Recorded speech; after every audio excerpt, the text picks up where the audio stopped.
Hey, what's going on, guys? As promised, this is Big K, aka Kaya Royal. Finally, we got our fitness show ready. Be Royal Fit with Big K, aka Kaya Royal.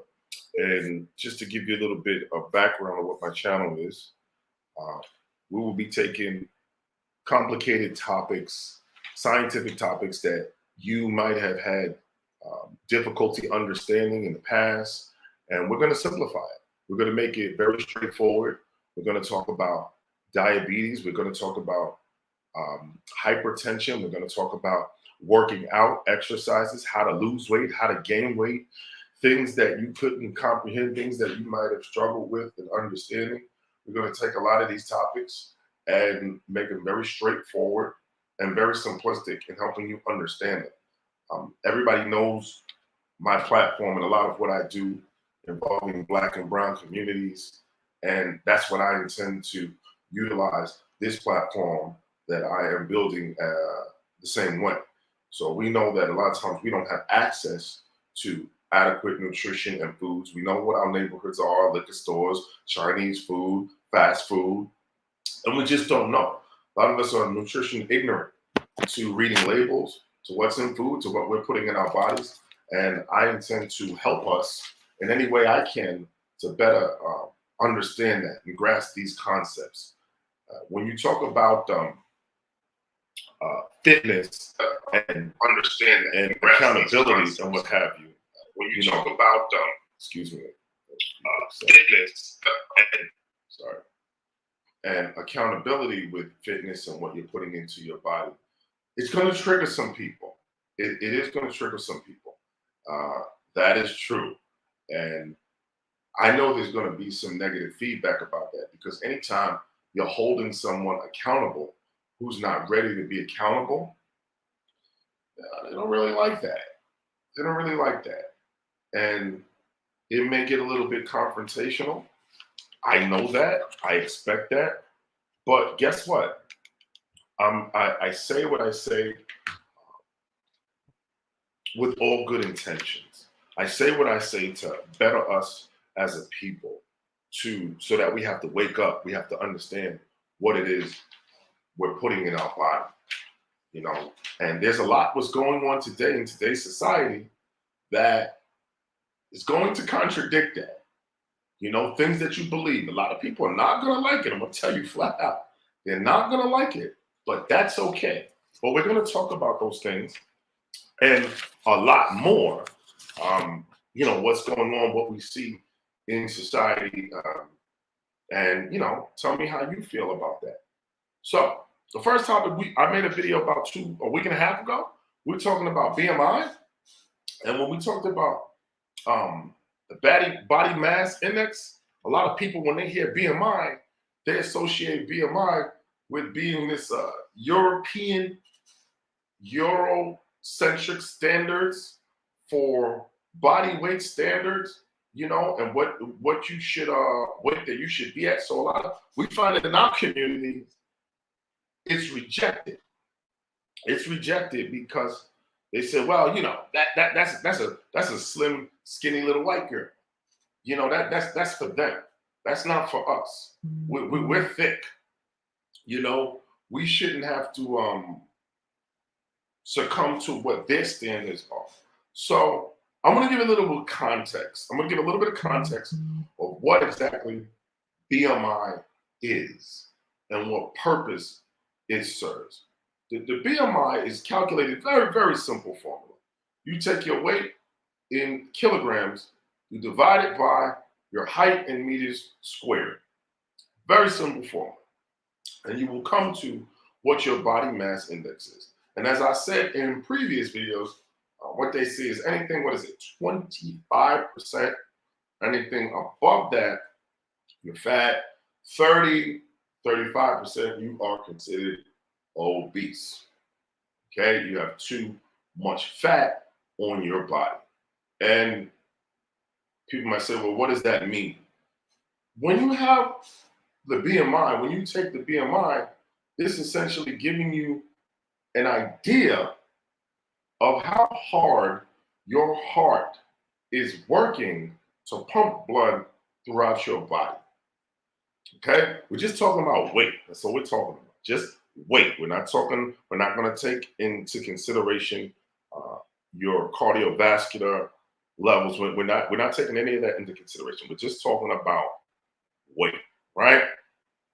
And the higher your BMI is, the more prone you would become to potential diseases and complications, such as hypertension, which is high blood pressure, diabetes, high cholesterol.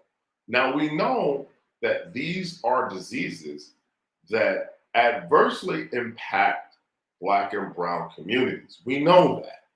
All right. It is what it is. We know that. Not to say that you don't like how the food tastes, but it does infect our communities disproportionately so compared to others. So I think we can all agree that that's a problem. That's clearly a problem that this affects us disproportionately compared to others.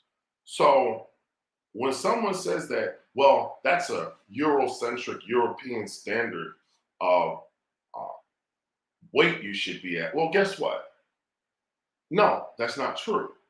That's not true. If the numbers don't lie, if you're at a certain weight, then you would become prone to these other diseases. Does that mean that you can be obese and not necessarily be healthy? No, it's a possibility. Is it more likely that you could succumb to these diseases and complications? Yeah, yeah, yeah. I think that's that's common sense, But a lot of us reject that because the food and the eating resonates with us. We're happy to put the food in our mouth. It's a feel good thing. So we're not going to admit that, we're going to be in denial, essentially.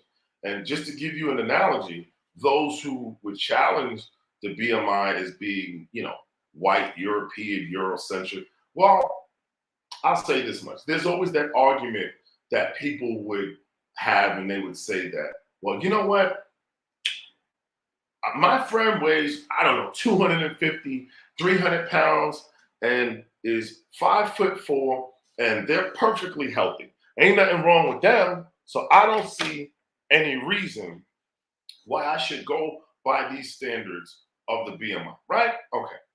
That's like saying, maybe 40, 50 years ago in this country, smoking was considered socially acceptable, right? You could smoke everywhere and anywhere. You could advertise before I was even born. I was born in 1982. Before I was born, and in the 80s, you could advertise cigarettes on television. You can light up, you can literally talk to someone in a precinct somewhere, you can smoke, and it was fine. Now, as time went on, we have learned that you can potentially get respiratory diseases, including cancer, from smoking. Now, those who would say that, well, you know what, my uncle smoked for 70, 50, 60 years and never got cancer. Does that mean that smoking does not potentially increase your potential to get one of those diseases? I don't think there's a person that would argue with me or anyone about that. We would say, yeah, if you smoke, you could potentially, get one of those respiratory diseases, right? I don't think anyone would argue that point. Now, whereas eating and bad eating and overeating, people now say, well,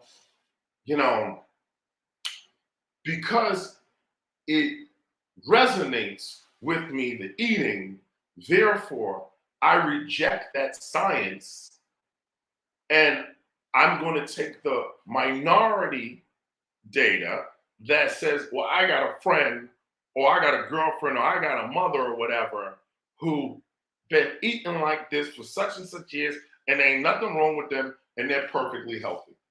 Okay? Always remember, the minority data does not invalidate a general consensus, whether you like it or not, whether or not it resonates with you or not. There's a general consensus to things. And if your BMI is at a certain level, you are at higher risk to potentially get hypertension, high cholesterol, and or diabetes, or all three. You have a clean sweep, okay? We know that. It's just that a lot of us are hard-headed. Black folks don't like to admit that, and we can be difficult in admitting to ourselves that, yeah, you know what? This is a problem. And I do understand that it's embedded in the culture. I understand that the way that we eat is embedded in the culture.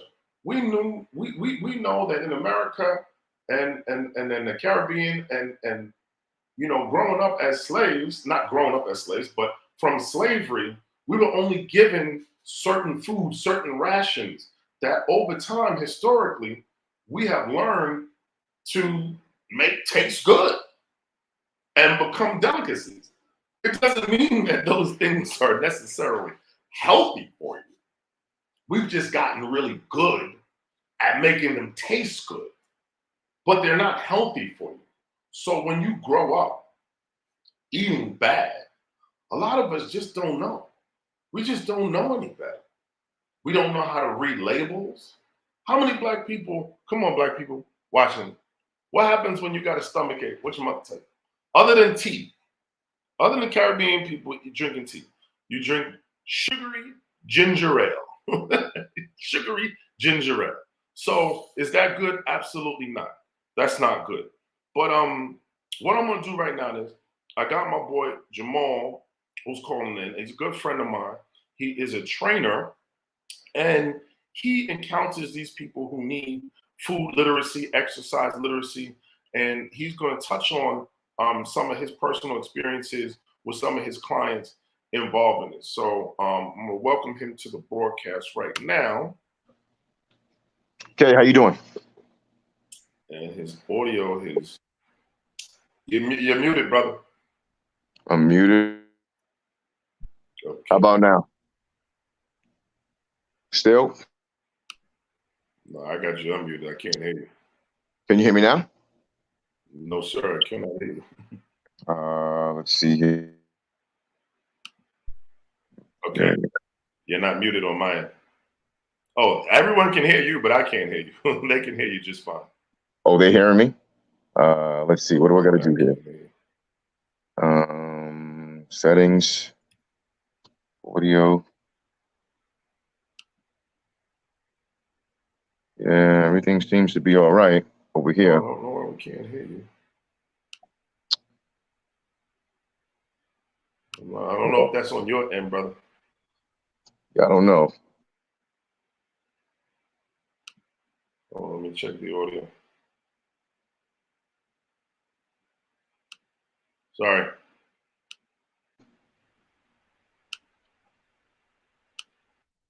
Everyone, it says right here, everyone can see and hear me. I know it. I mean, I could see it, but I don't know if you're stream edit name, stop my camera. I don't know. Okay. Should I try and leave and come back?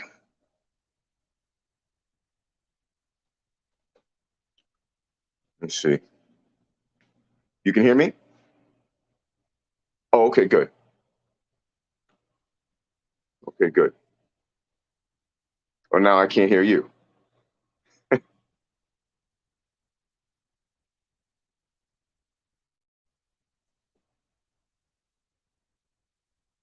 don't know what's going on here. Don't know. Trying to see. I can hear you now. Now you're gone again. Are we good? Yeah, there we go. All right. We all right? Perfect. Yeah. Okay. So you might not, you didn't hear me before, but Appreciate the time, my brother. This is a longtime friend of mine. Anything for you, my brother. Yeah, bodybuilder, competitor. We've had some really serious workouts in the trenches Yeah, that over we the have. years. That we have. Absolutely. And at the end of this, he Jamal's gonna leave his Batman, aka Batman. He's gonna leave his information, and you can look at his training, his physique, and his dedication to fitness. I appreciate the checking on Facebook that for the audio. We're good, loud and clear. Appreciate that. So what I wanted to say is you're currently a trainer, right? Yes, still. Okay. So I left the field or shifted a little bit towards education and children and teaching the masses about fitness. And I just wanted you to share a little bit of your personal experiences with clients that come to you or people that come to you that has never trained before, that know nothing about eating right, nothing about working out. They're just green. And when they come into the gym, what's the first thing you do to assess them, approach them, and tell them? I mean, well, the first thing I do upon meeting someone, obviously, is I have a sit down conversation about their lifestyle to begin with. I mean, I don't really put them through movement right away.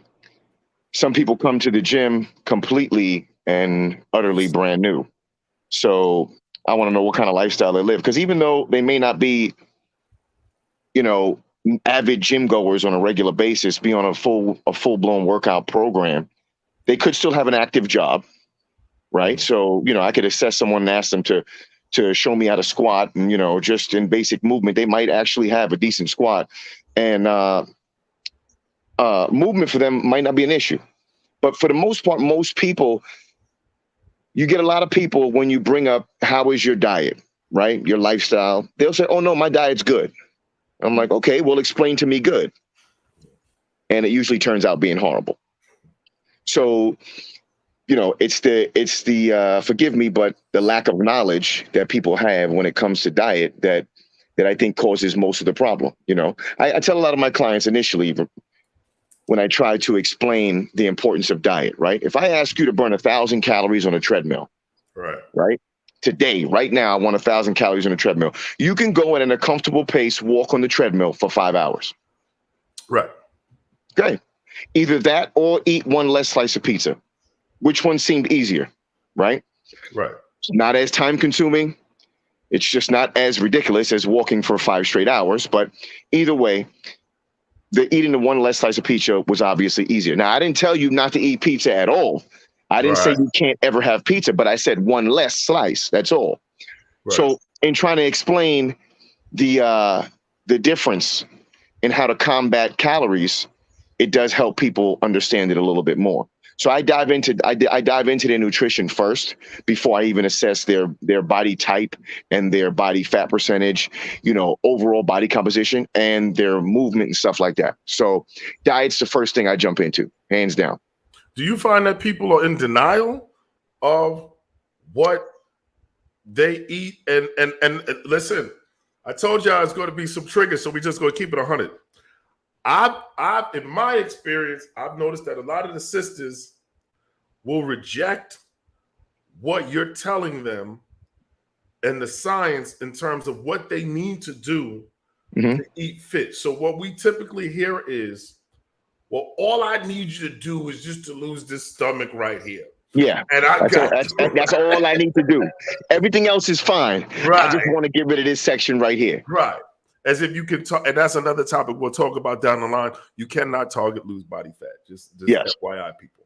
But so when you have more difficult potential clients that are coming to you and challenging the science, or they always try to tell you everything in the world that they've done or that they're doing, clearly it's not working, but what they're doing, and do you find that what they expect you to sculpt your training and your methods behind their ignorance or ideologies to fitness? How do you combat that? Or do you just leave them by the wayside and say, no, thanks, I'm good?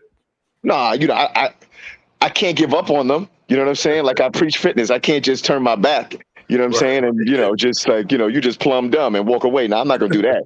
So I try to get into their head, right? And one of the Right. first things I ask people is, okay, if you've been doing A, B, and C for this long and you haven't reached your goal or you don't have the body that you desire, if we're not doing this for health reasons, and this is not something about being health conscious, this is all about looks.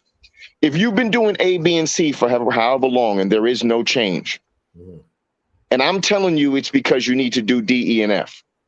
Mhm. If you really want this and it's a goal, you need to at least try D, E, and F. Now, if Yeah. you tell me that you're not going to do that and you can't do that, there's a saying.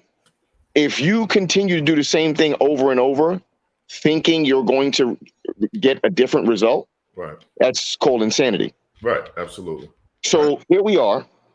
If you're not willing to do what I'm asking you to do, and I'm trying to tell you that this is what's going to help you because obviously what you've been doing hasn't been working, then you're kind of a lost cause. Because now you're just basically you're not even trying to fight your own demons. You're just giving into them. A lot of Right. people aren't willing to do what it takes. They want. I say this all the time in my podcast. I'm always like, listen. I get along with everyone outside of work, but in work, there's only a certain type of person or a certain type of client that I'm gonna get along with, and it's the ones that are goal oriented, but not just saying it, but they're actually moving towards it, right? Every trainer has clients that want to come in and just have conversation and talk or whatever. Yeah, you know what? That's fine. You can fill those hours where I can still get paid. I get it. If that's what you need a shoulder to lean on, cool. Mhm. But the moment you say, oh man, listen, we've been training for this amount of months, man, I haven't seen any results. Now I got to break your tail because that's obviously I've been trying to get you to work out, but what you wanted to do was chit chat. Right. So, I'm not Jesus over here. Okay. I'm not Mr. Magic Man. I can't just, slap a wand and all of a sudden, like you have the body you desire. If Right. that's the case, everybody would come to me. Right. So Right. Right. it's not like that. But, if you're goal oriented, it becomes my goal to help you reach your goal. So if you stray from your goal, that means you make it so that I don't reach my goal and then I get upset. And that's where the issues come and I don't get along with you. But Right. you have to be willing to learn. You got to be willing to take in the knowledge Mhm. and do what people are telling you. The educated people that you sought out, that they're trying to give you and trying to educate you so you can reach your goal. You got to try and follow it. If Right. you think it's too hard, then you got to kind of reevaluate your goal. Like, there's obviously maybe you just don't want it as bad as you think. A lot of people throw genetics in there and all that stuff. Listen, genetics may make it easy or harder for you to reach a goal. Doesn't mean you can't reach it. Right. Mhm. People look at me and think like, oh, that guy, he probably got genetics. He walk around like that all year round. Yeah, you know what? I used to be 300 pounds, fat as hell. Titties, love handles, the whole 9 yards. Like, okay, a lot of people from my past know that. So they look at me differently. But other people just see the guy that's in the gym that works out hard. Oh, he loves to work out. So that's different for him. No, See, I also diet. I also follow a regimen, like the same regimen I'm trying to get you to follow, see, I except like yours is that. more catered to you. See, I like to simplify things. And I always found that interesting because people will make those assumptions like, oh, all right, you just got genetics and this is what it is, right? Now, if you look at a successful person or business person or business mind that's been successful in business, a lawyer, a doctor, and he said, no one goes, well, whatever, they just got it. It was handed to them. Hmm. No one says the fact that you got to go to school, you got to study, you got to research, you got to make sacrifices in order to become a lawyer, in order to become a doctor, in order to become the top surgeon. So you have to make the sacrifices. You got to work. You got to put the work in the gym. You have to eat right if you want your body to look a certain way. If you want to be successful in the gym and to look a certain way. But for whatever reason, people don't take that same logic and apply it to that. They can sit there and I always tell people, and again, this is to the obese clients, they can sit there and say, well, I'm in school. They can study for hours on end. They cannot go out to the club. They can do whatever they want to do, and they'll make the sacrifice. I got to study. But they won't do the same thing for eating and food. They won't do the same thing for exercise. And to me, it's kind of like insane because I'm like, this is your temple. Yes. This is with you 24/7. If not for you and your body, then for who? like 100%. You're 100% why right. not? You know, You're 100% right. Don't see it that way. They don't. You'll hear the excuses. You'll hear the, well, here's the one. I just don't have the time. Yep. I ain't got the time. If you I don't got got the time to sit time. down and watch TV, you got time to sit down and bullshit on social media. Well, guess what? You got time to put a salad in your mouth. Yep. What's all the ladies out there right now? Everybody loves traveling. That's a big thing. Everybody's traveling. Everybody's traveling. I love traveling. Well, how about you travel to the gym once in a while? Yeah, for real. How about you travel to the gym? Well, I mean, if you really, you could sit there and tell them to, you're on your social media, right? You're on Instagram, all that stuff. Why don't you go into the settings and why don't you see how long you spend looking at Instagram each day? If that number is a couple of hours, I don't want to hear shit about you saying you don't have time to go do a workout for 1 hour. Some people will sit there and could look at that chart, and their daily dosage of Instagram is like 3 hours. How? Sway? How? Yeah. How? Yeah. And the thing is, they'll probably go on Instagram and be watching other people work out.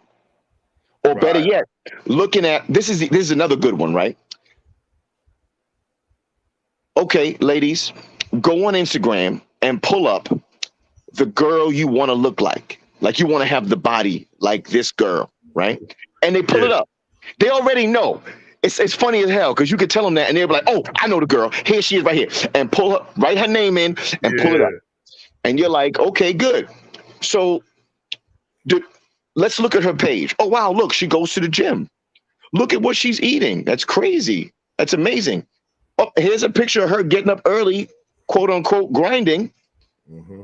If that's the case and you want what she has, don't you think you at least got to do what she's doing? You would think. You would think, right? Here's follow her diet, follow her workout regimen, follow her quote unquote grind, and maybe you'll be a few steps closer to the goal you want. But unfortunately, it's not that easy. They don't do that. Right. It is it's unfortunate, but this is what it is, and this is gonna segue us to this big topic. Now here we go. And I know some people are not gonna want to hear this. There is a temperament in this country, and I'd say the world, but let's just leave it to this country, that we are finding it acceptable to be obese. And what's being taught is that if so long as you're confident, you're happy, and you're comfortable in your skin, we're going to call this and tag it body positivity. And what we're doing is we're teaching a generation of young boys and girls, young men and women, that it is okay to be 5'4" and 300 pounds, so long as you're comfortable and you're confident, then that is body positivity. But guess what? Diabetes, hypertension, high cholesterol, they don't care if you're confident. They're going to come. Yeah, they're going to come and like a thief in the night. They're going to take your life. You're going to eat yourself into an early grave. And I think that the few people that are speaking out against this are vilified. We're not gonna call no names, but we know that there are a lot of celebrities who are preaching this body positivity, obesity thing, that it's okay. You go, I went in Target the other day, and my daughter keeps tugging on me. I said, "What do you want? What's going on?" She said, "Daddy, why is that statue fat?" And I turned around and I said, "Baby, that's a mannequin."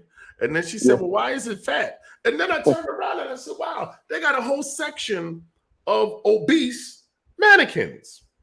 Now, people say, "Oh, you're body shaming." No. People, let's come back to the middle for a minute. We are enabling and broadcasting and telling people by putting this image out and tagging it all inclusiveness that it is okay to be fat and obese. Listen, if you want to eat what you want to eat, knock yourself out. Knock yourself out. But stop putting this imagery out that this is okay for everyone to live like this, and this is perfectly healthy. Yeah, And this should exactly. be acceptable. That's a huge problem. See, I ask people this. Really simple. Really simple. Would you intervene with a loved one or friend if they were engaging in any potentially detrimental behavior? And usually the answer is, of course. No. What's the matter with you? Yeah, they'll jump in. Of course they would. I asked them, you got a friend, you got a loved one who's an alcoholic. They literally made a whole show, intervention. Yeah. I said, what if they're a functioning alcoholic and went to work every day? Would you intervene? Absolutely. You can't be an alcoholic. Why not? Well, your liver, you can't function, possible, et cetera, et cetera. Okay. A drug addict. If you had a loved one or a friend who was a potential drug addict and engaging in this potentially detrimental behavior, would you intervene? Absolutely. Why not? Well, we know what drugs do. Destroys families, destroys lives. You can become addicted. You can't function, et cetera, et cetera. So I asked them, is eating bad and overeating a potentially detrimental behavior? What? I says, Exactly. Well, and that says what you're doing is you're rationalizing and you are justifying this behavior because it resonates with you. Exactly. You might not necessarily be a drug addict. You might not necessarily be an alcoholic, but you may eat bad. And because it resonates with you, you are in denial of it being a potentially detrimental behavior. So you reject it, which is nonsensical because they're all literally the same exact examples. But now today in society, we would not see ads out pushing and promoting alcoholism and drug addiction. Yet we have seen in our culture these days, we promote obesity. So long as you're comfortable.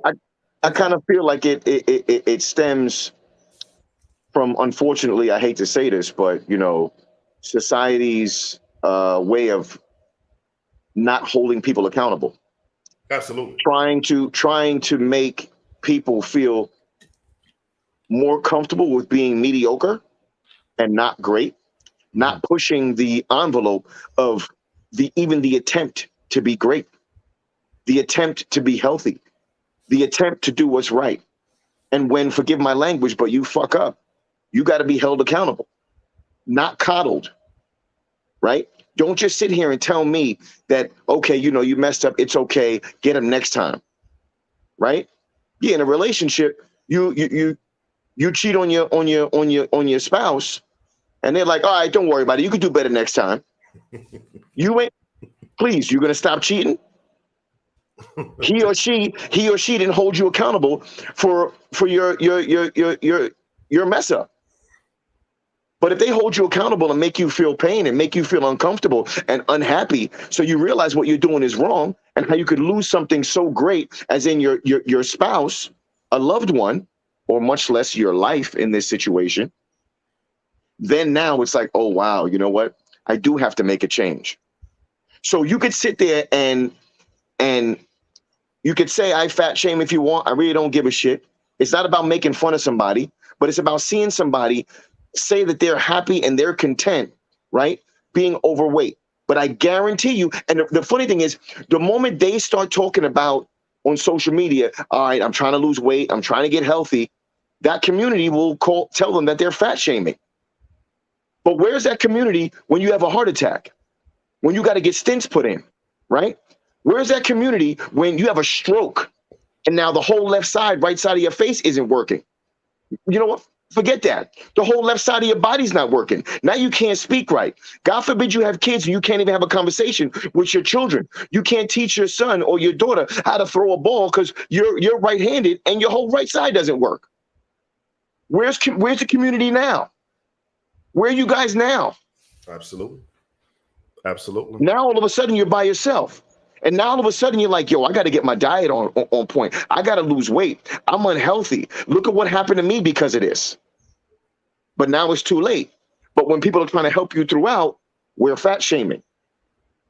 And No. You guys audience are ass backwards with this. There are some great stories because I know that I have them, and I know you're still in the field, so I know you have even more. Oh, there are clients that shed tears of joy when they see the transformation in their body of who they were to where they are. They are literally crying, shedding tears of joy. 100%. 100%. I had a lady come in. She was almost 400 pounds, my man. She had metabolic syndrome so bad. Diabetes, high blood pressure, high cholesterol. Okay. She came in 1 year. I'm sorry, year and a half. She got down to 130 pounds. Wow. Taking no medication. From where? From over 300 pounds, bro. Wow. 130 pounds, no more medication, no more high cholesterol, no more diabetes, no more high blood pressure. From hard work. And then it went from, her walking in the gym and people looking at her like, damn, shorty big as hell. Like, to, yo, she's mad excessive. She's in the gym every day. She just saved her life. The gym saved her life. Mm-hmm. Why are you pointing that out as being excessive? She was excessive in the opposite direction last time and it almost killed her. She chose to do something in the complete opposite direction to save her own life. And now it's excessive. Mm-hmm. Like, what was she supposed to do? Just die? See, but nobody wants to address that part of it. Like you said, we so long as, and again, audience, to the listeners out there, the viewers out there, this is about accountability. And 100%. Just to be clear, the both of us compete. Yes. Bodybuilding, fitness. When we're saying this, we don't expect people to be at that extreme of a level to get ready to do a show and a competition. It's not for everybody. We don't, it's not for everybody. We're not saying that you got to be ready to model a fitness, be in a fitness magazine, right? But what we are saying is, let's take the step in the right direction. And I'm looking in the comments here, right? My cousin posted something about, and the comment reads, gentlemen, we reside in a society that honor instant self-gratification and no accountability. If truer words were ever spoken, and to my cousin watching right now, I'm going to say this. Her mother, rest in peace to my auntie, all right? When I was a kid, used to go over to the house and used to see all these organic foods and organic drinks, and I was like, oh, what auntie got in the fridge now? But I didn't know any better that, she was teaching us how to eat right. Everything was organic. when people were talking about this goji, the goji berries and the goji, Yeah. This is 25, 30 years ago. I remember it like yesterday. Yeah. She was drinking that, and I said, Auntie, what is that? What is that? I didn't even know what it was. So my great aunt, she was the furthest thing from getting ready to do a fitness competition, but there was the accountability of her diet and what she put in her body to service her temple and educating others, her children, her sisters, or tried to educate her sisters on how to eat better. And this is long before I even had a thought of doing a bodybuilding competition, before I even had a thought of doing the show. That Auntie was eating healthy. Auntie was putting things in her body the way she cooked that I thought was boring because I didn't know any better. But she absolutely was eating the right way. She absolutely was setting examples for generations to come about eating healthy and what we'll put in our bodies. And, you know, look, like I said in the beginning, before you got on, a lot of us in our communities, man, I see the kids walking around at 8 years old. I see 7 and 8 years old, 8-year-olds that weigh as much as an adult. Yes. And I'm like, this is crazy. And I don't get mad at the kids. Kid is a kid. But the parent is giving them these type of foods. Mm-hmm. The parent. And giving them their cell phone or their iPad. Stay sedentary. Don't go outside and play. Don't play a sport. Don't go run around. Sit here, have this cupcake or these desserts, and sit in front of the iPad and play a game, watch YouTube. You know what I mean? There's no activity whatsoever. But you know what? You just basically are trying to keep your kid quiet so you can do whatever you want to do. That's called selfish. I can't tell you. I grew up in Brooklyn, New York. I cannot tell you the last time I have seen a group of kids. Facts. Running, throwing a football, playing stickball. All the when was the last time you seen stickball on the street, fam? We're going to take it back. Mother, may I? Red light, green light. Red light, green light. I cannot tell you the last time I have seen a group of kids in the street. You know how we had to move out the way, waiting for the cars to come by, then you run back out there. I can't tell you the last time I've seen kids out in the street playing touch football. Maybe 20 years? Not anymore. How about groups of kids on bicycles riding, going somewhere? I can't tell you. It's been that long. You told us that we couldn't go outside. We would lose our mind. Yo, are you kidding me? And you couldn't go outside. We would lose our mind. Better yet, it's pouring rain outside. We sitting there at the window looking outside like, yo, I think it's starting to let up. Now they're praying for the rain so they could just get on their iPad. You know, and we're laughing at it, right? And we're joking about it, but it's really serious because this is what we're teaching. This is a culture that we're teaching. Listen, some of y'all listening, watching, y'all wake up to a bowl of Captain Crunch and a glass of Hennessy. Okay? We're going to keep it 100. Y'all wake up to a bowl of Captain Crunch and a glass of Hennessy and a blunt. And that's a well-balanced breakfast. Like, come on now. Come on now. Stop playing. You know? That's absolutely horrible. Like, we have to do better about what we're putting in our bodies. And our children's bodies. And that accountability. Because let me tell you something. There's Sister Scheherazade Ali. She's before our time. She's big in the 80s and 90s. And she had said something, and she said, you know, Black people, our people, we don't like accountability. Accountability is like kryptonite to us many times. Black folks hear something that we don't like, and we'll go, I don't like how that sounds. I don't want to hear it. I reject that. I don't like how that sounds, so I'm not going to listen to that. Well, guess what? The truth is not going anywhere. Mm-hmm. The truth is going to stay right there. And it's gonna keep making itself present. It's going to stay right there.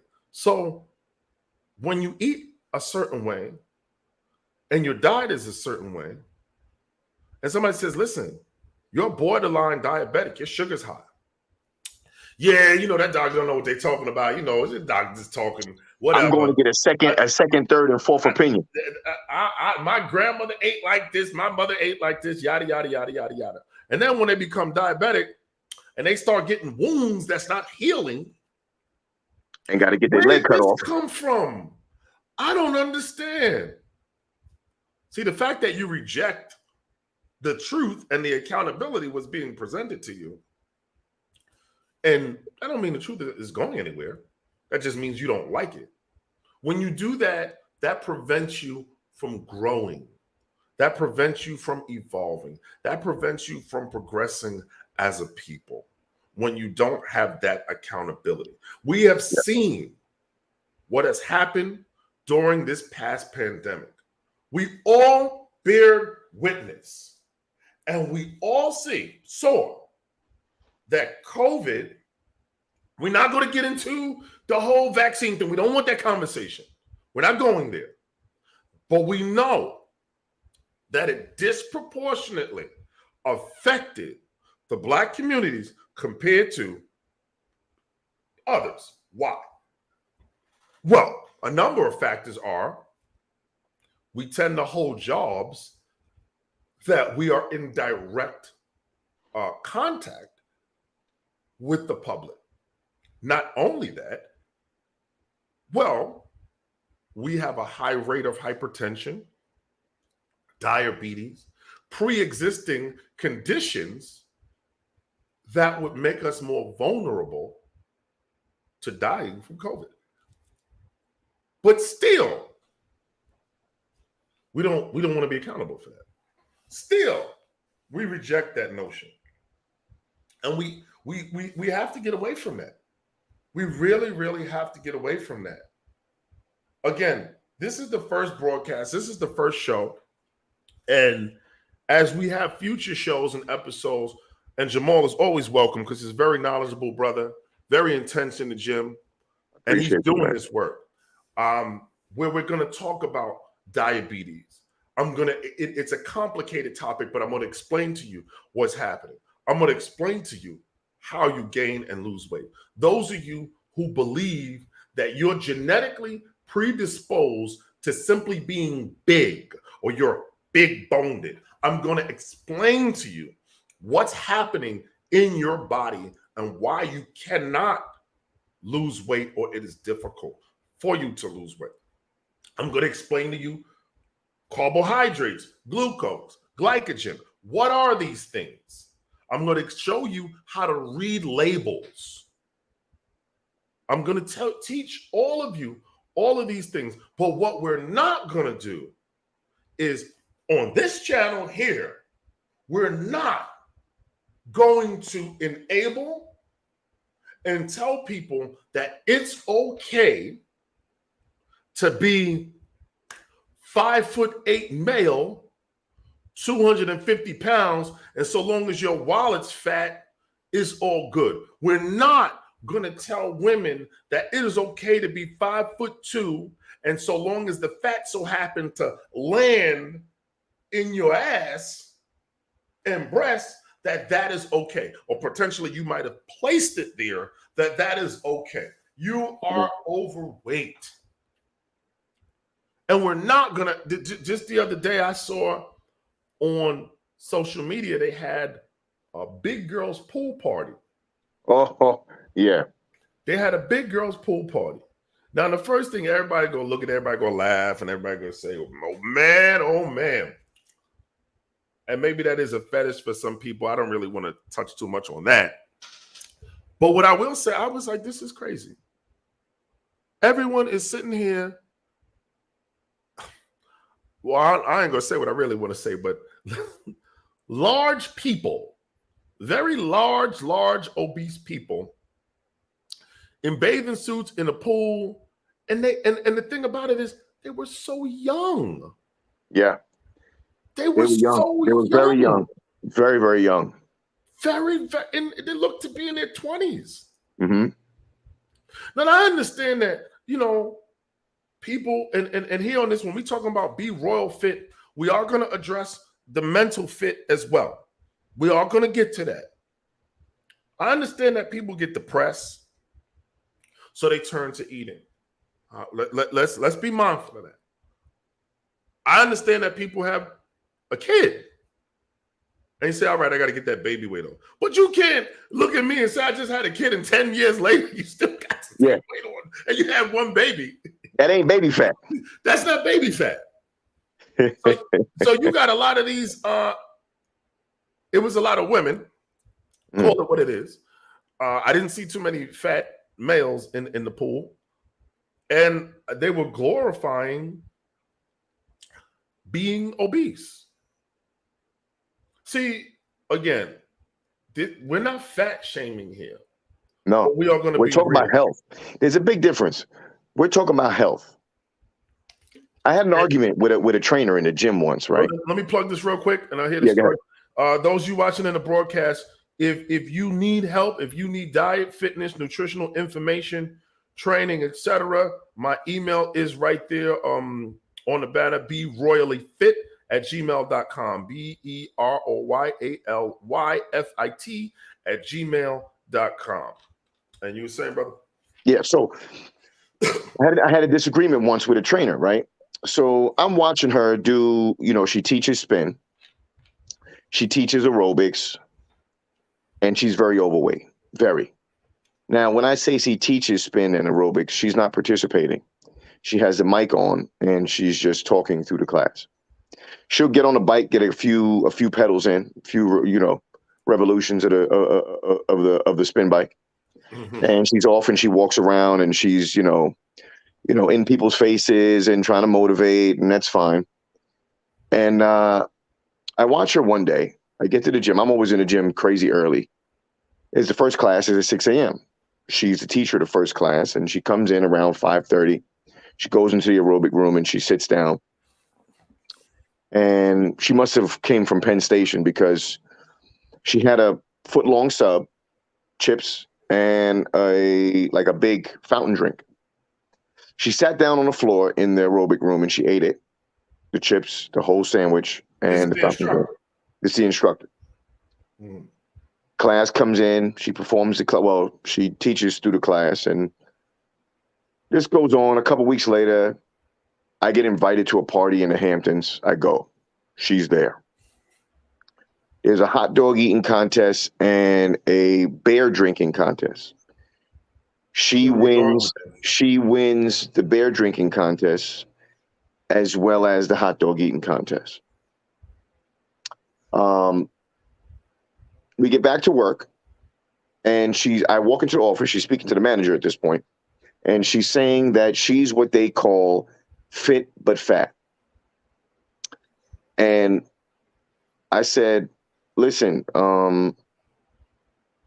there are levels of, I can understand where people come up with this term fit but fat. I understand it because there's some men and women who work out and they eat well, but they are on the thicker side. Maybe their goal is not to be shredded. But they are healthy. If you tell them to go out and run a mile, they can run a mile. They can participate in a class. They can do all this, and they're living a healthy lifestyle. They are. They just happen to be a little thicker, and they're content with that. But they're healthy. Right. There's a difference. And she says, no, it's true. Both my parents are obese. It's my genetics. And I said, no, sweetheart. See, what people don't realize is if one of your parents is obese, there is a 37% chance that you can be obese. If both your parents are obese, there's a 78% chance that you will be obese. But there's a 22% chance that through knowledge and seeing what your parents are going through with being obese, you will change that. Because there's also a percentage of people that both their parents are obese and they are very much so in shape and very healthy. Some people tend to be thin, actually. because they don't like what they see. They don't like the lifestyle their parents live. They choose to do something different. Other people will choose to go down that same path and use it as an excuse. Hence, this young lady. So I said, so you have the knowledge that can help you not be overweight. No, it's my metabolism. I said, you know what? I can't do this because you came in here and you come in here regularly at 5:30 in the morning with a foot-long hero, chips, and a soda to start your day. Tell me more about how it's your metabolism and your genetics and not the fact that you just eat like this. Tell me how when we went to the Hamptons, you drank 18 beers faster than any dude. That is thousands and thousands of calories you just took in just beer and alcohol, right? So now you also won a hot dog eating contest. So you're telling me right now it's your genetics that's leading to your weight? I said, okay, you're fit but fat. Come outside with me real quick. About to run this quick 5 miles. You don't got to finish. You don't got to run at my pace, but you got to finish the 5 miles without stopping. Because that's the definition of fitness, right? If you're a fit person, you can be given a task, and your fitness level will allow you to accomplish it. So show me the fit part, because I'm watching the fat part. Show me the fit part now. And she got mad. She got mad. She got mad. And I'm like, I don't understand why you're getting mad. Because how do you go in here and preach to people fit but fat, but you don't work out? You eat horribly. You're not even trying to be fit.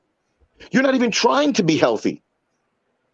You've taken the deck of cards dealt to you, right? And you use it as a crutch. You're not even trying to put the suits together in your hand to play the deck that you got and give it an attempt to win. Yeah. And then when you put the mirror in front of their face, and what they see, they don't like it. They reject it, and they get very, very upset with that. And as my cousin had alluded to, we are residing in a society that honors instant gratification and no accountability. Yeah. And it's very, very dangerous. It's very dangerous because aside from the obvious, it is going to places that I'm quite frankly, I'm afraid. And some of those places are, I've seen a lot of podcasts and blogs describing fat phobia, which I don't even know what that is. I don't even know what that is. It's not even a thing. But fat phobia stemming from and rooted in racism against Black people. Now, at that point, I was ready to check out. Yeah. And I was like, these people are just creating things. They're just saying things. Yep. That fat phobia is directly related to and stems from racism against Blacks. And as I was like, we must be in the oppression Olympics right now, because that's what it seemed like. But it was clearly just another pseudoscience, another pseudo philosophy that once again is, I don't want to be accountable, so therefore I'm going to create this narrative and I'm going to implore and encourage others to grasp it, to embrace it, who don't want to be accountable either. And yeah. and that's where we've gone. So I think a very dangerous place. And I'm really concerned. I'm concerned when I walk through my neighborhood and I see the residents, I see the people who are not really old.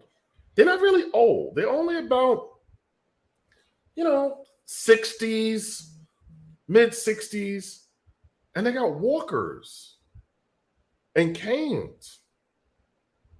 And they hunched over, but the one thing that everybody has in common is everyone is overweight, like obese, walking around with a walker and a cane. And to be fair, I'm gonna tell you right now, here's some transparency.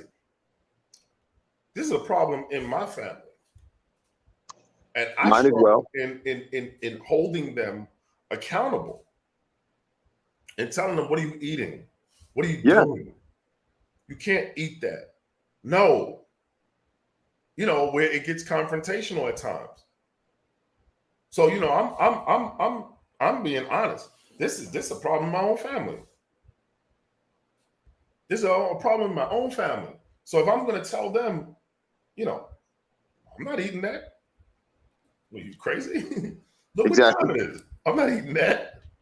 And they look at me like, there you go again. Well, I guess here I go again. Yeah, and all we're doing is trying to help. My family's the same way, my brother. You are not alone. You are not alone.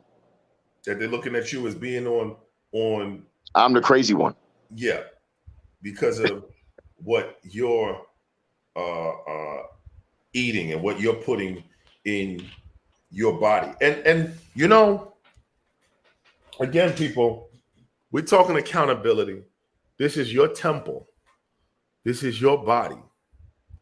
If you're struggling with grasping the concepts of eating and diet, email me. Reach out so I can help you, put you on a diet plan, teach you fitness literacy, and put you on the path to living a healthier life. Okay? Reach out. Anybody gonna know who you are? Reach out. Email me in confidence. And so, you know what? You guys got to reach out. Like, I mean, to be honest, reach out to Kay, because just remember, everything doesn't have to be excessive. You probably look. The problem is sometimes people look at us and they think if they ask us for help when it comes to nutrition or the gym, they think we're gonna have them doing everything that we do. I was like, that doesn't make us a professional if we just know only one way, one style.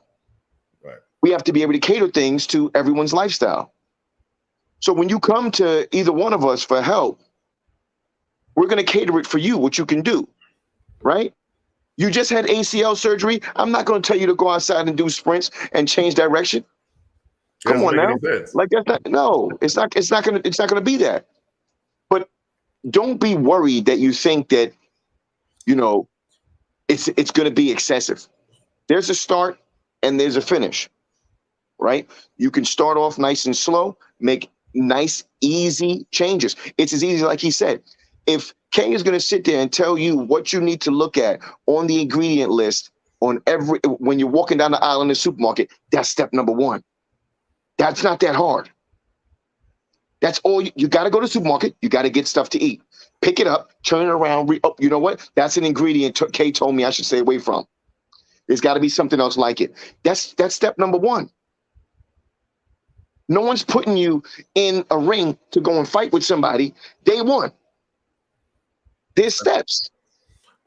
And this whole thing, ladies, this belief that, well, I don't want to lift weights because I don't want to look like a man. Listen. If you have that type of genetics where you lift a dumbbell and you all of a sudden you turn into She-Hulk, well, I want those genetics. God bless you. God bless you that you are so blessed with genetics that after 2 months, you are a monster. I'm laughing because it doesn't work like that. But what you should understand, guys and ladies too, but this is more so towards the ladies. A lot of you will go in the gym, you struggle losing weight, and you're cardio bunnies. What's a cardio bunny? You get on the treadmill, that's all you do. You just get on the treadmill happy, and that's all you do. So just to keep it simple, you have to understand that the more muscle that you have on a frame doesn't allow for as much fat storage. Just to keep it very simple. So if you lift weights and you're gaining more muscle, and muscle is more dense than fat. If you, again, I'm approaching this as if no one knows what we're talking about. What am I talking about when I say it's more dense? If I take a bowling ball and I take, say, I don't know, a 15-pound bag of feathers. feathers, right? We're going, well, which one is more dense? Well, the one that is taking up a smaller area that weighs more is more dense. And Yes. the one that has more volume, a larger area, those of you didn't pay attention in the science class, it's all right, that has more volume. Fat has more volume than muscle. Muscle is more dense. So when a lot of you have your curves and your shape, you are depending upon fat to give you your shape. Yeah. So when you tell us trainers that I don't want to lose my hips, I don't want to lose my butt, I just want to lose my stomach, which we already explained that you can't. Well, that means that you need to develop more dense muscle to give you your curves and lose more of that fatty volume in your body to keep that shape. And I'm going to call y'all out. Are you ready for this? Those girls, listen, let me give the disclaimer, all right? If you want to get work done on your body, I don't care. Knock yourself out. Knock yourself out. That's not why we're here to critique that. I really don't care. But stop getting work done on your body, going into the gym, creating a fitness channel, and then passing it off as if you did this through working out and fitness. And everybody is going, I see you, motivation. Let me make this perfectly clear. You cannot simply lose weight in your stomach, but you now still, when you were overweight, had triple D breasts, and you still have triple D breasts, and we still cannot see your kneecaps, and you have cellulite all over your thighs. It does not work like that. It doesn't work. All right? So stop telling these ladies, stop telling people that you went and you worked out and you diet and your fitness tease. No, I mean, you got surgery. God bless you. Knock yourself out. You paid for it. Knock yourself out. I really don't care. I could care less. If that's what you wanted to do, that's what you wanted to do. But stop telling people that you got the way that you did by working out. You do not magically lose weight in your waist and keep your huge breasts. I got news for you. Breast tissue is fat. It's fat, okay? It's fat. It may look good, it may look appealing, but it is fat, all right? Understand that. And in your glutes, when you have these huge butts, it's fat. Some of you literally get fat transfers. It's fat. It just fell in certain more appealing places to you. But make no mistake about it, it's still fat. It is what it is. All right? It is what it is. Agreed. All right? To the celebrities, whatever, I just call out the name. To the DJ Khaled's and the Roses and the Rick Ross and all of that. Listen, I mean, yeah, you got money, but your blood pressure is your blood pressure, brother. Your diabetes is diabetes, brother. Rick Ross has already had a big scare. All right? He's already had a big scare that he had to lose weight. For those of you who are younger, we know what happened to Big Pun, who tried to lose weight, but it was too late. So this is serious. The science behind it is real, with context, with perspective. And as far as the BMI, you can be a certain, to be fair and to give you context, right? Clearly, an Asian person because of their diets and their body types over centuries, will be generally speaking, will be smaller than, say, a black person. But not so much of the disparity of being where the black women are genetically predisposed to be 100 pounds bigger and larger than the Asian. Like, come on. There's context. Mm-hmm. I'll give you 10, 15 pounds, not 100. I'm not giving you that. And that's because of diet and cultures and weather and climate, etc. But you can't be 100 pounds overweight. Yeah. Come on. Guaranteed. That's too much. That's Guaranteed. really too much. You want to give a shout out to where you train? Anybody looking to get in shape? And your information, brother? Oh, sure. Yeah. So my email is jhamid23@AOL. It's old school AOL. I train in Long Island mainly, a little bit in Queens, at Bev's, Sparta, and Siege. That's Powerhouse. That's Powerhouse Gym, for those of you who don't know, in Syosset. So you could follow me on Instagram and message me on Instagram or email me if you're interested in training and nutritional information. And my Instagram, IG. My Instagram is Mr. MR1 TENSITY, Mr. Intensity, but the I is a 1. And you can hit me up anytime you like. I love to help. This is my passion. Fitness is my passion. Health is my passion. So please feel free, even just to ask questions, by all means. Don't be shy. Don't be bashful about the MMA. Your work with MMA. Oh, I mean, yeah, you know, I train all types of athletes, fighters, boxers, kickboxers, MMA fighters. I've built a few champions along the years. Career in combat sports has been great, thank God. Train a few Hall of Fame athletes for NFL, Major League. And the funny thing is, the reason I attain those clients is more so because they watched me walk the walk. They saw me at my age and they were like, damn, dude, like, wait a minute. How old are you doing this? All right, I need your help because when I become your age, I need to still have a career. I need to still be performing at this level. And that's what got me a lot of the clientele that I had. So, you know, I'm a firm believer in practicing what you preach. I don't like to see trainers screaming and yelling at their clients, but they work out very soft themselves. I am a motivator, but you're not paying me to motivate you. Okay. I'm not a person that's going to motivate you to reach your goals. You have to have goals and be motivated to want to reach them. And I will help you.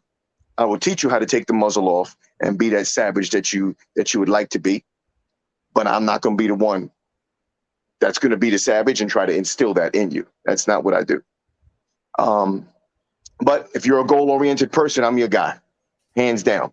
If you're not, you can listen to the podcast and all that good stuff. Think about what you want to do and never really go through with it. But I'm not going to sugarcoat things at all. I will let you know. I got to chime in real quick. Yeah. When you say the goals, for me, I don't tell people to reach a goal. And the reason why I don't is because when they've reached that goal, well, you start looking around. It's like in Forrest Gump, you know, when he starts running and okay, he ran around the world and then he stopped down and he leaves. So what I'm saying is that I always tell them an objective. And your objective is to live a healthier lifestyle. It is a way of life. So when I tell people, they say, well, give me a diet. And I always give the context and I tell them, like, listen, I give you a diet. Your diet is what you're eating for life. Because what tends to happen is once you reach that goal of going on that vacation, fitting into that dress, fitting into those jeans, you abandon everything. You Mm. slack. This is a journey, a nonstop, never-ending journey. Arnold spoke about that. They said, well, you won Mr. Olympia, you've done these things, so why are you still in the gym working out? And he was like, well, you went to sleep before, you breathed before, you bathed, you washed yourself before. Why do you keep doing it? It's the Exactly. way of life. It's a way of life. It's a way of life. It's a journey. Yeah, it's a way of life. It doesn't Yeah, stop. I like to hope that along the way, right, I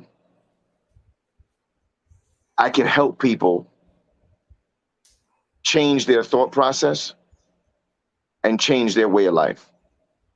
That's my goal, right, with each individual. Because you could come in and train with me. Like, if someone wants to come in and train with me 3 days, 4 days, or like a week, that sounds great. But my goal for you is not for you to live that way. My goal for you is to teach you so much and enough that you can come and see me once a month just for a tune-up, for motivation, whatever it may be, even just conversation, even to go over your program, overlook some things. But I know that you can handle yourself and you've made the changes in your life and your lifestyle to live that healthier lifestyle. So I try to educate as much as possible. I tell all my clients that too when I first meet them. I'm like, listen, forgive me. If you consider me long-winded, you're 100% right. Because I'm not just going to tell you to do something. I have to teach you why I'm asking you to do it and what's going to lead to, right? I'm not that guy. It's not, I get it. You know what I'm saying? Yes, in the gym, like I'm your trainer, it's a dictatorship of Jamal. What I say goes, yeah, to a certain extent. But I want you to know why. There's a reason, there's a method to the madness. I want you to know why I'm asking you to do that. I'm not just going to, just for the sake of knowing you're going to do what I tell you to do something and just watch you do it. No, there's a reason behind it, right? So I love to educate at the same time. And that's one of the goals that I have for my clients. But unfortunately, Kay, I got to run. Yeah, no doubt, brother. I got a trip to a little road trip I got to get on. All So, right. my brother, it was a pleasure as always. I appreciate And you. you let me know when you're on, and I will jump on whenever I can if you'll have me. All right, of course, absolutely. Appreciate the time, brother. All right. Have a good night, everybody. Take care. So that was Jamal. Big shout out to Jamal. Again, he is out in Long Island, mainly at Powerhouse Gym. He's at Spartan, I think it's Sparta Gym. I've worked out there a couple of times. Great gym, great facilities in Long Island. Really underrated gym. It is amazing. I have really, they showed me a lot of love over there when I was working out, when I was competing, getting ready for shows.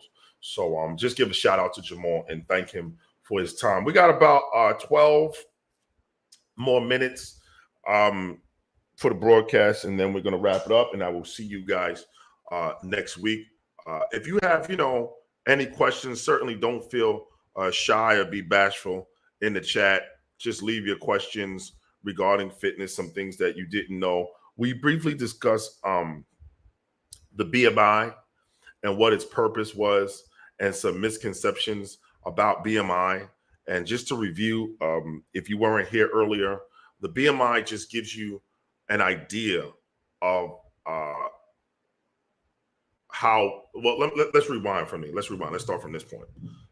How do you calculate BMI? BMI is your body weight in kilograms divided by your height squared in meters. That's how you get the formula of what your BMI is. And if it is above 25%, you consider overweight. And if it is above 30%, you are considered obese in this country. So a lot of people would say that, a lot of Black folks would say that the BMI is this Eurocentric European way of body standards and body weight, and it is not applicable to Black folks. Well, yeah, that's disingenuous. That's not exactly accurate. What we're doing is that the BMI is simply telling you at this particular weight, this particular body fat storage, you become more susceptible or more prone to acquiring certain diseases, certain problems, sleep apnea, for one, hypertension, high cholesterol, high diabetes. These are things that you could potentially become prone to because of a higher BMI, carrying more fat. And also, uh, I would say that I don't want to go off onto this too much, but if you have too much muscle and you are not cardiovascular in shape, it also is detrimental because the heart cannot tell the difference. The heart just sees it as weight. Okay. And we're showing it is a telltale sign of how hard the heart has to work to pump blood. And that is called your ejection fraction. Ejection fraction, which in layman's terms means how much force or how hard does your heart have to work to pump blood throughout the body. The optimal ejection fraction is approximately, I think, 50%, something like that, if I'm not mistaken. And when it starts to decrease so much, you are in the red for heart disease and heart failure.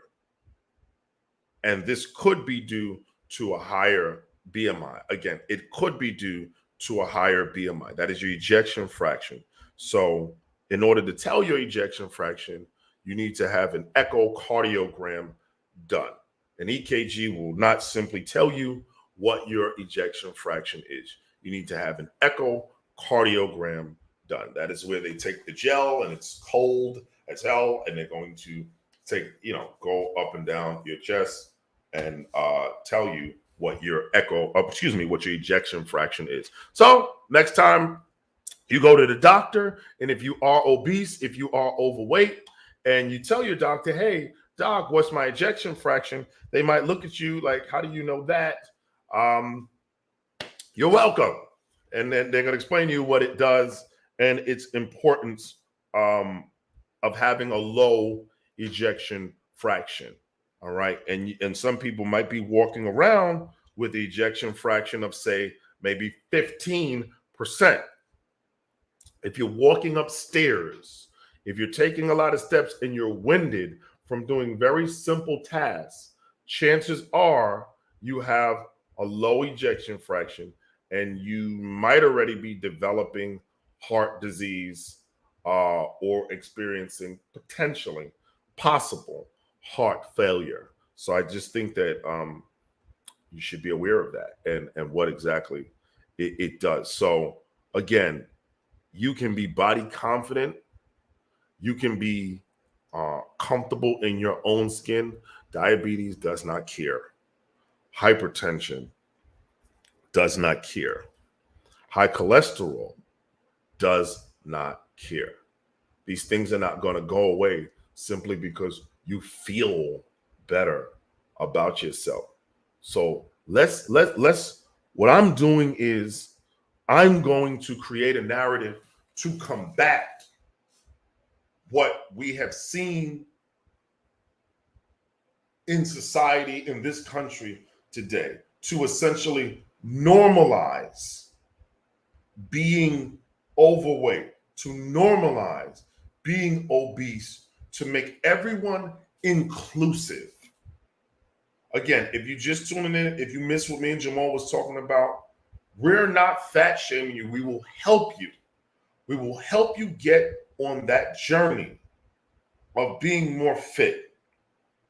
I understand if you simply, you don't know what you don't know.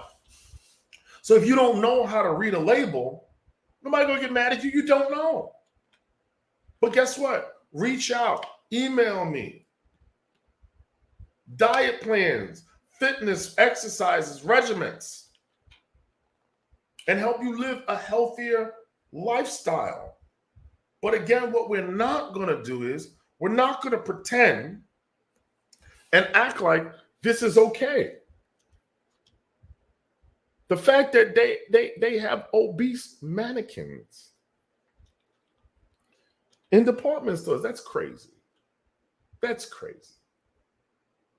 That young boys, young girls are seeing obese mannequins and thinking that this is acceptable to be 7, 8, 10, excuse me, 10 years old and be 150 pounds, 180 pounds. That's insane.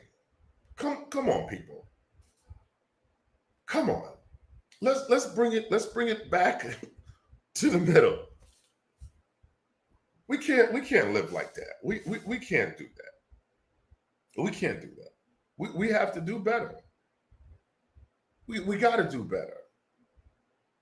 And those celebrities that are pushing this image, I'm just going to give my opinion, and this is just my opinion. I think they're hurting inside from whatever may ail them to potentially, lose weight, and they're struggling with it. And because they struggle with it, well, the saying, misery loves company. So if others are glorifying and enabling my behavior and look like me, then I feel better about myself. And I now can rationalize this behavior, this negative behavior. And as I said, and I'll say it again, I will repeat it, and we're going to close out soon. If you have a loved one and or friend, I would certainly imagine that you would intervene if they engage in a potentially detrimental behavior. So, example, if your loved one is an alcoholic and goes to work every day, we have literally seen shows where they intervene and they have a big intervention with that person who's drinking too much. All right? You wake up to a warm six-pack. That's an alcoholic, okay? If you're a drug addict and you can't function when you're taking all of your money and you're spending it on drugs, and it's a problem, I think it's fair to say that we can all agree that these are potentially detrimental behaviors. We would intervene. Overeating and bad eating is a drug. But why do we not intervene the same way as those other things? And the reason why is because it resonates with us. So we justify it. We rationalize it. Because eating, it feels good. It's not to say that certain drugs and drinking don't feel good. But society in this country doesn't place the same stigma on eating as opposed to being a drug addict or being an alcoholic. It's all perception. But make no mistake about it, the results and the abuse of it, well, they all can lead you to an early grave. That much is true. You don't have to like what I'm saying. You can reject it, but the truth is not going anywhere. It's going to stay right here. No one is expecting you to get ready for a bodybuilding show. No one is expecting you to be ready to be in a fitness or a modeling magazine. But guess what? What you can do is go out walking. If you're 60 years old and obese, you can go out walking. You can go out walking around your neighborhood. I'm not telling you got to go in the gym and on the Stairmaster going crazy. You can go out walking. There's nothing stopping you from doing that. The formula for losing weight is very simple. The calories gone out must exceed the calories that come in. And the formula for gaining weight is the calories that come in must exceed the calories that go out. You simply reverse it. I don't care what fit teas you're taking. I don't care what fad diets you're taking. The formula for losing weight is the calories that go out must exceed the calories that come in. Now, there are other variables and other diseases that might impact that, but we will get to that in the topics to come. I will explain what diabetes is, what's actually happening in the body. I will explain to you what hypoglycemia is. All of these things I will explain to you, and I'll make it very straightforward. All right, guys, it's time to go. I appreciate all of you tuning in. Thank you so much. I will be putting on my Facebook and this Instagram our next show, which should be next week, Thursday, same time, 9:30. Be Royally Fit. If you have any questions, my email is right there on the banner, beroyallyfit@gmail.com, BeRoyallyFit, beroyallyfit@gmail.com. Until next time, guys, I'll see you. I'm out. I do appreciate your time. And also, this is the first broadcast. We will be having the music. We will be having the banners. Work with me. I had to get it off and running, all right? Have a great night, guys. Later.